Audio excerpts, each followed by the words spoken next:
The Prophet ﷺ makes it clear that the first thing that Allah Azza wa Jal will question His servant when he stands in front of Him and before Him in the hereafter is the Salah.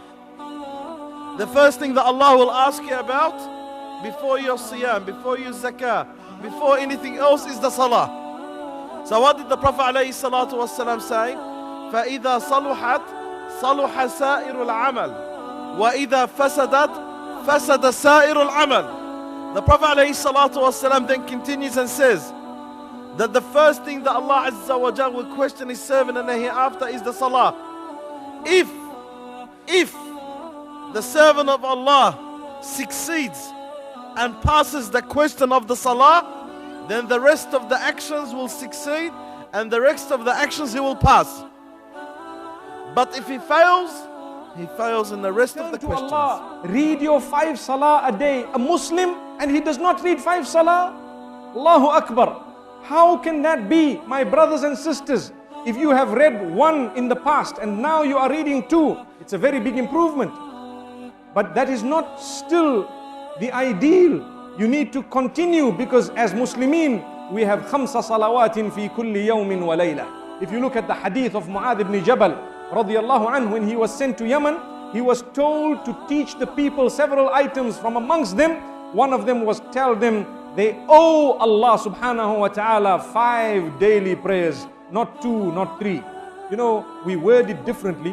When we speak to the younger people, sometimes we tell them, you know, you need a key to enter. For example, let's say paradise. You want to enter paradise, you need a key. You want to enter this door, you need a key. Each key has a number of teeth. Just like if I want to phone you, I need your phone number. Brother, if I have 1 error in the whole phone number, I won't get through to you. You see?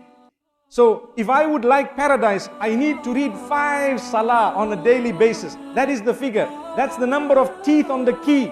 If you have 1 tooth missing, what happens? Try it. Take your key and break out 1 tooth. Put it in. It won't open your door. But there are so many other teeth. 1 is missing.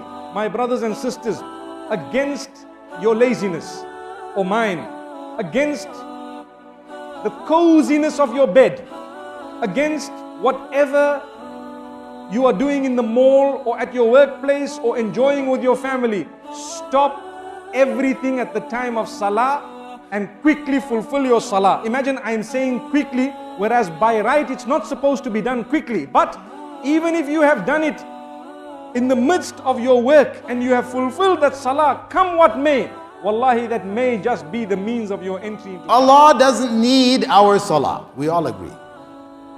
I'm sure there's nobody here who thinks, yeah, Allah needs my prayer. No. If you think that, then you don't know who Allah is. We all know Allahu Samad.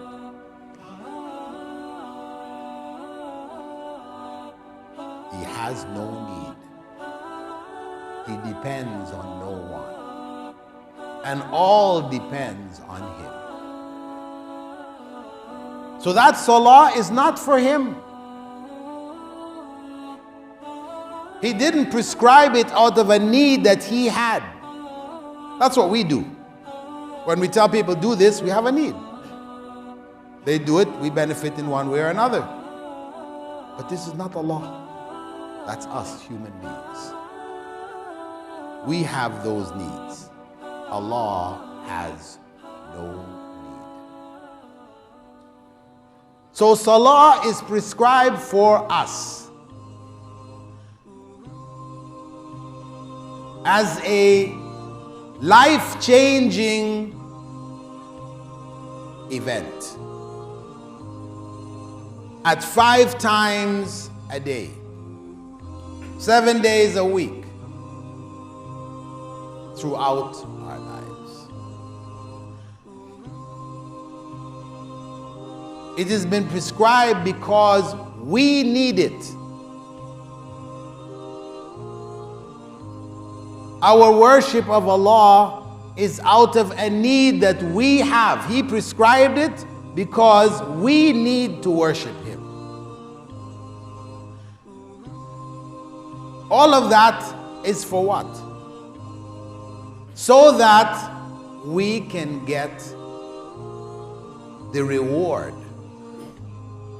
the prize, Jannah, for which we were created.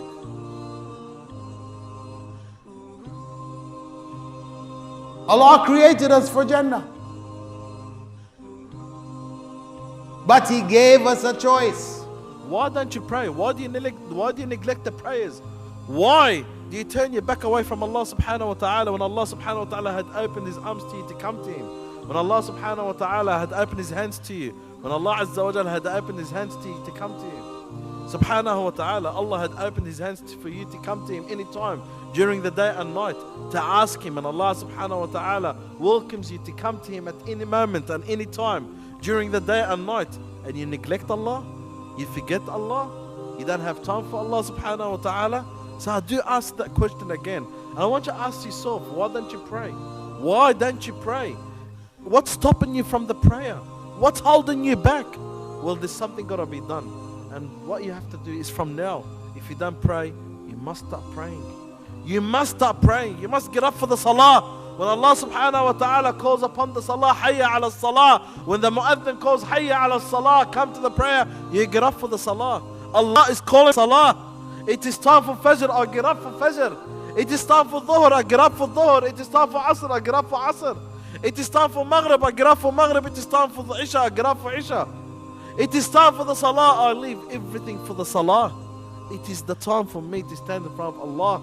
It is that time where I meet with Allah subhanahu wa ta'ala. It is that time where Allah subhanahu wa ta'ala addresses me. It is that time where I have that moment to stand in front of my Lord. I should leave everything. This is my priority. This is my life. I live for this. This is my whole life revolves around the salah. What's life without salah?